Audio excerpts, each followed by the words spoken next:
Y'all look great. So as he said, yes, I'm Kreneshia Rielle. My family calls me Rielle, so a lot of people don't know, but that's my middle name. But my first name is Kreneshia, so people call me Kren or Kreneshia. I'm not a morning person, especially when it comes to talking to people. So to talk to a group of people before 10 a.m. is like, all right. But I'm really happy to be here, and I so appreciate the invitation to even do this. This is Balloon, by the way. This is our puppy. He's hyperallergenic, super sweet, so if he comes up to you, it's all good. So rhythm was the topic for November, and so I asked if I could cover that too, because I'm just a curious person. I like to talk about different things. And I still want to talk about pain, so I'll be covering November's topic and December's topic. And of course, I'll be starting with the easier, which is rhythm. It's a lot easier to talk about rhythm than it is pain, right?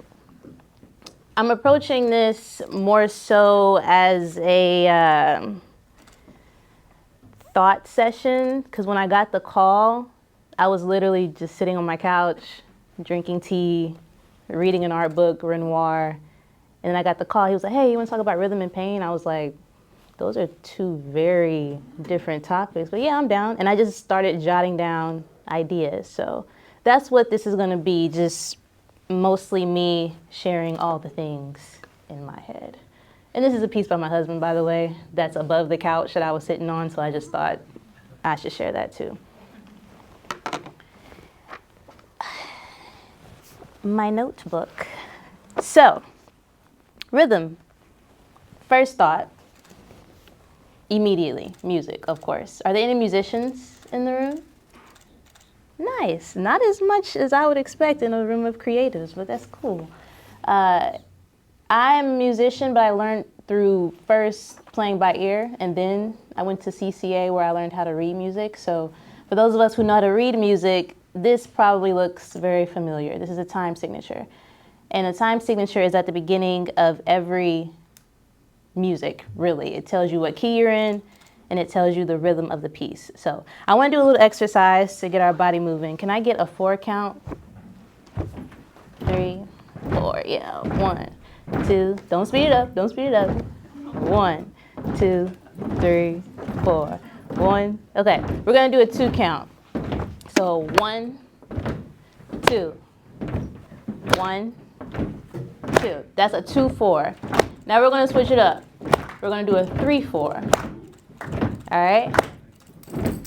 1, 2, 3. 1, 2, 3. 1, 2, 3. It's got a little swing to it, right? Now we're gonna do a 6-8. Keep the pulse going. There you go. A 6-8 is essentially a 3-4. Okay. Balloon. It's all right. All right. As you can see, he's surrounded by peace all the time. He's not used to this. So a 6-8 is essentially a 3-4, but it's a little more sped up. 1, 2, 3. That's a 3-4. So a 6-8. Hold on. 1, 2, 3, 4, 5, 6. 1, 2, 3, 4, 5, 6. Yeah. There you go. All right. Good job. That is called syncopation. It can be complicated, but it's a lot of fun. All right. I like to do little icebreakers like that. Thank you, Balloon. Sorry. So, yes, syncopation, rhythm, it's all surrounding the pulse of the song, right? It tells you the pattern of the piece and the heartbeat of the song. If the heartbeat is out of whack, the whole body just starts to malfunction. Unless, of course, you're playing jazz, which is, chaotic. You never know what's going to happen in jazz. But I'm not into jazz, so I won't even go that deep. Balloon.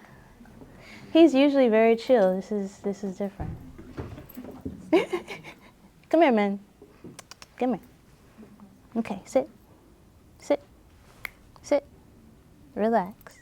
There you go. Stay. Okay. So second thought, rhythm. Well, then you have work, a work rhythm, like a work groove. If you're in the zone, you look up, it's been hours. You haven't eaten, no distractions. If somebody interrupts your workflow, it's almost like dancing to your favorite song and then the record scratches. Everything is just done, right? So thinking about work in general, I started thinking about my own personal work. So third thought, how is rhythm applied to spaces? When I'm curating, I'm mindful of the visual presentation. How is it digested? How are people taking it in when they go through the space? But I'm more so looking for a feel. So then I wonder, is that feeling more so a rhythm? Is there a rhythm to every room? Let's see. Let's take a look at some rooms and see what we hear, or most of what I hear when I saw these rooms.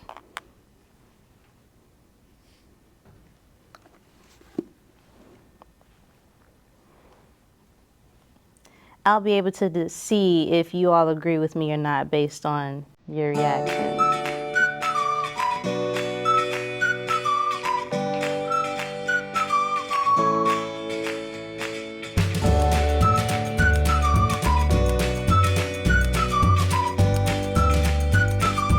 All right. I'm on to something. Okay. This is more so a little something like this.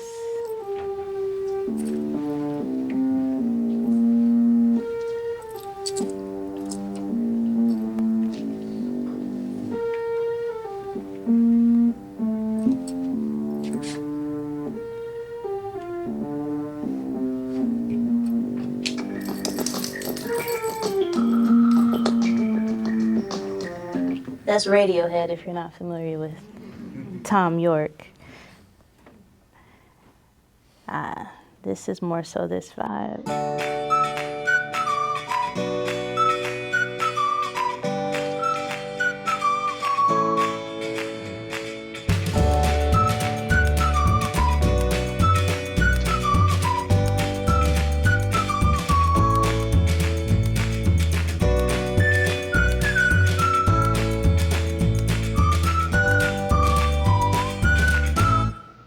That's Andre 3000's new album.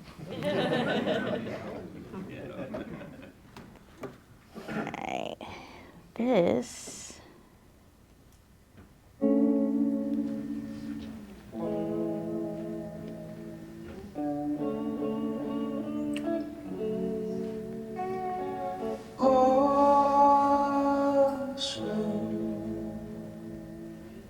Are you wasting away in your skin? Are you missing the love of your kin? Drifting and floating and fading away. Such a beautiful song. This is easy.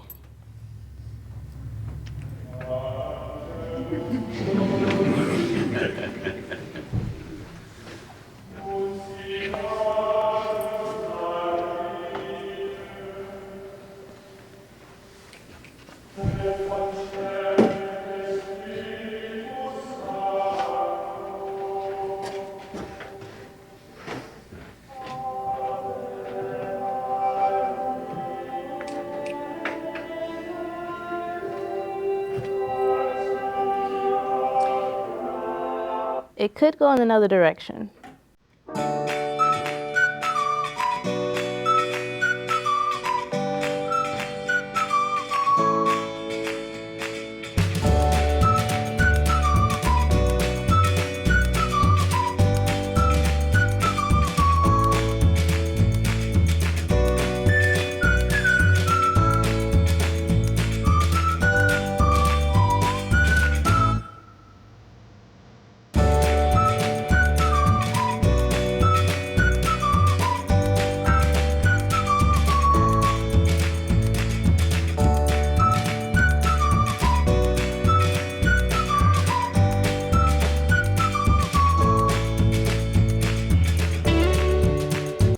pretty sad.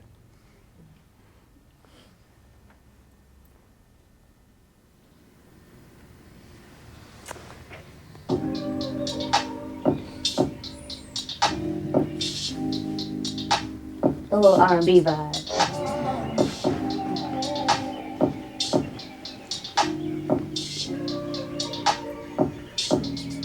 They were not pulled off. I've been ducked off. I seen them. So we get the point, right? Sorry, I can't hear myself. Can y'all hear me? Okay, perfect. So yes, there is a rhythm to every room. Fun fact, rhythm is one of the 7 principles of interior design. So when they're putting a room together, rhythm is one of the things they consider. Aesthetics is the pleasure of all the senses. It leans more into sight, but it involves all the senses. So final thought. Okay. If I create a rhythm, then I create a pulse. If I create a pulse, I create a vibration. If I create a vibration, I've created a vibe. And a vibe is an entire experience, so that's what it all boils down to, right? Speaking of boiling, let's talk about pain. So this is Ishikawa Gomen. Ishikawa Gomen is like a Robin Hood of Japan. He would steal from the rich and give to the poor. There were also some, I won't say rumors, but you know, as stories age, they start to get a little warped. So this is around the 16th century. Some say he stole a man's wife. Some say he ended up killing her because she, quote unquote, got in his way. Some say that he tried to assassinate a couple of people. He just didn't have the best reputation. And he ended up getting sentenced to death by boiling. And some sources say that he was boiled by himself, and others say that his toddler son was thrown in there with him. So you see he's holding up a child to keep him from falling in and dying. Some say that he ended up saving the boy because bystanders came and grabbed him. Others say that they both ended up falling in. So it's pretty sad. There's nothing else really to say about that. How do you talk about pain? Well, I'm an empath, so I hate to see people hurting, but ironically, I have a high tolerance for pain. And then I like scribbled a bunch of stuff out that I was gonna say, and then I wrote in a big box, "Nobody cares!" exclamation point. I didn't mean to sound like morbid, but when I thought about it, pain is just as subjective as art. It's a personal experience that is rarely shared unanimously. We all hurt, but the pain of others goes away so quickly. Second thought, do we truly feel the pain of others? Let's see.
despierta.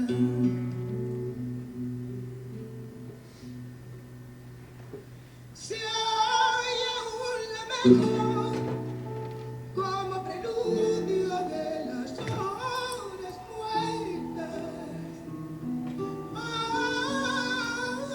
horas que pasan con la agonía de una muerte lenta. Vuelve el silencio a vestirme de oro, mi santo. Vuelve el recuerdo de mis abuelas a endulzar mi espera. Vuelven los discos que me enseñaron a adorar la música. Volvió mi padre después de 20 años. Ay, si tú volvieras.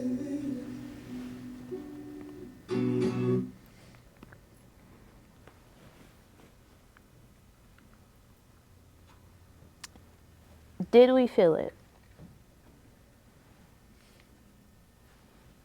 Briefly, yes, maybe. Is pain mostly mental?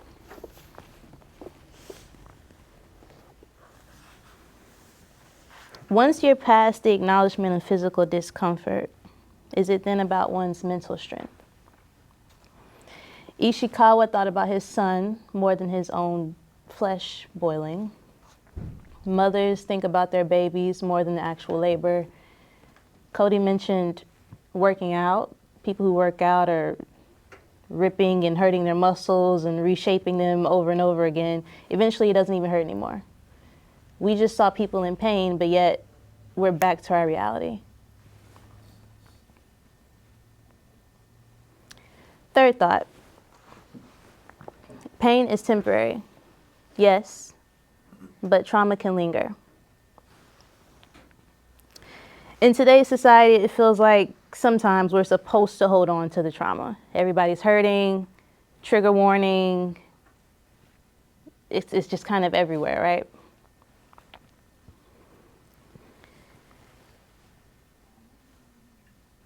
Getting over my own personal trauma took a lot of, one, time, but two, it humbled me because I realized that people have to make the decision to get over their trauma. You can't force it. There's no time limit on it. Everybody heals on their own time. Trauma hinders healing. I realized I needed to get over my own trauma to move forward. It started interfering with my own relationships, my new relationships. I couldn't hold on to it anymore. This video was sent to me by my husband a few months ago, but if I would have saw it maybe 2 years ago and I was still dealing with the trauma, I wouldn't have received it. It probably would have caused an argument, to be honest. But now that I've, to myself, grown, I was able to receive it and actually agree with him. And here's what he said. You're finding an excuse for the way you are to do this. Please keep something unpleasant. Because either you can become wise or you can become wrong. More unpleasant things happen to you than anybody else. You must be the wisest man soonest. No, you choose to be wounded because you carry this wound like a badge and so that you can cause the same wound to others. What's the point? When you know the pain of it, how do you do the same thing to me? All right. So pain could be a gateway to wisdom. Yeah. I like that. I'll leave it there. Thank you.